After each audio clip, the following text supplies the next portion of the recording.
We have been reporting about the expected immigration reform for last few years but still waiting for conclusive updates. The Senate is reportedly weighing a new bipartisan immigration reform framework that involves concessions from both Democrats and Republicans, but also has a number of provisions that could ultimately doom it. The Democrats have just won the Senate for midterm 2022, which gives a key to Biden admin to act on immigration reforms. In this video, we will discuss the possibilities of expected immigration breakthrough. Visit our Swat&Vee channel with your questions to see how best we can help you out your process. Please don't forget to subscribe if you're new to the channel. Now let's get into the video and find out what's new in U.S. immigration. The framework for a potential bill is the product of negotiations between Senator Kyrsten Sinema, Democrats Arizona, and Senator Thom Tillis, Republican North Carolina.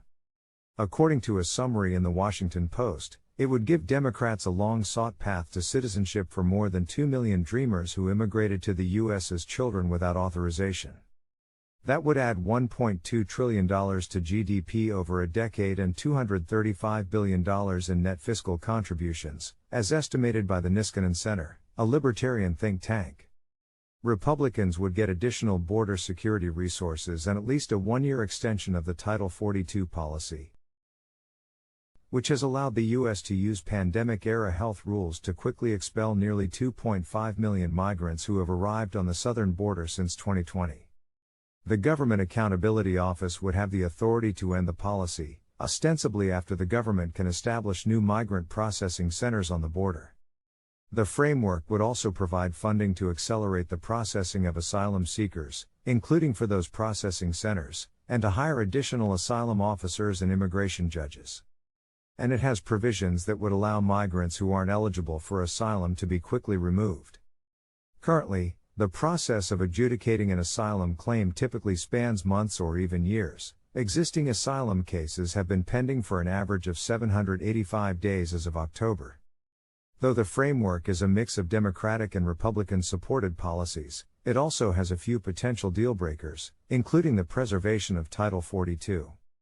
Given that it would need at least 60 votes to pass the Senate under the filibuster, that doesn't bode well for its prospects, especially because it's under a time crunch. There's less than a month left before the new Congress begins on January 3rd. The key Republican lawmakers are so far hesitant to endorse the framework. The Republicans have previously opposed opening up a new pathway to citizenship, and there's no sign they're suddenly willing to do so now, particularly given how the GOP has sought to use immigration as a political cudgel against President Joe Biden. Beyond calls to be tougher, it's unclear exactly what Republicans want the Biden administration to do at the border.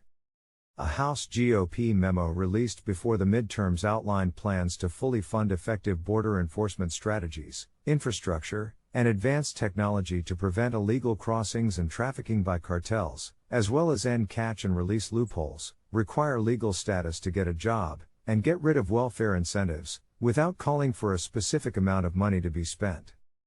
But those policy proposals were vague, and that seems to be by design, giving individual Republicans room to define their specific stance and to attack Biden, even as he leaves several Trump-era policies in place, including the controversial Title 42 policy. Biden is also reportedly considering reviving a Trump-era policy that prevents migrants from applying for asylum in the U.S. if they have not already done so in another country, like Mexico. Senator Dick Durbin, D.Eel, and other Senate Democrats have been pushing in the lame duck session to pass protections for Dreamers, seeing it as their last chance before the House goes under GOP control in January. But they weren't talking about pairing that with the kind of border security provisions in the Sinema-Tillis framework. Durbin hasn't signed on to their proposal, but he's leaving the door open for now. As the author of the original DREAM Act more than 20 years ago, I applaud every good faith effort to give these deserving individuals a path to citizenship. I've been in touch with my colleagues and will carefully review their proposal. I am determined to do everything in my power to help deliver a Christmas miracle for Dreamers, he said in a statement Monday. The Congressional Hispanic Caucus, which has been calling on Congress to pass protections for Dreamers before the year's end, has also yet to stake its position on the framework.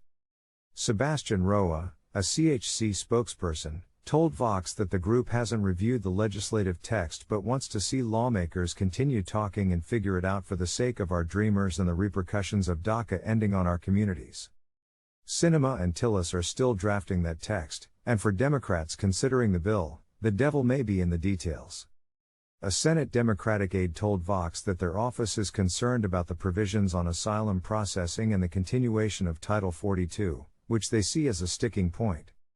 If the asylum processing provision is similar to one included in a separate bipartisan proposal that Sinema co-wrote in 2021, that would likely alienate some Democrats. Immigrant advocates warn that trying to speed up asylum processing to a 72-hour turnaround timeframe would infringe on the due process rights of asylum seekers, forcing snap decisions with potential life or death consequences. Title 42 has also proved a dividing line in the Democratic Party.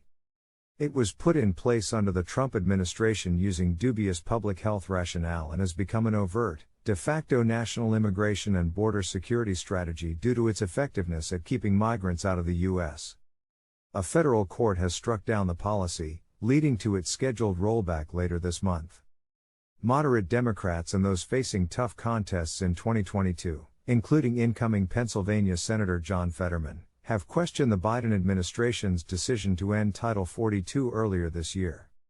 5 Democratic senators, Sinema and Mark Kelly of Arizona, Joe Manchin of West Virginia, Raphael Warnock of Georgia, and Maggie Hassan of New Hampshire, even joined Republicans in introducing a bill that would have preserved the policy until 60 days after the Surgeon General announces the end of the public health emergency related to COVID-19. Progressives, on the other hand, have been calling on Biden to end Title 42 since shortly after he took office. As early as February 2021, 60 Democratic members of Congress wrote to the administration demanding that it safely and effectively end all expulsions under Title 42, as soon as practicable, and ensure that migrants can access our nation's asylum system. Those provisions alone could make it hard to get the Democratic caucus on board.